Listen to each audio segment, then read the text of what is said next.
ano? Saan yung tax natin ninakaw na naman?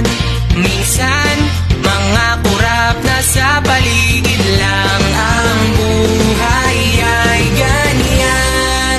Nasa palad nyo ang pagbabago ng takbo. Ganyan ang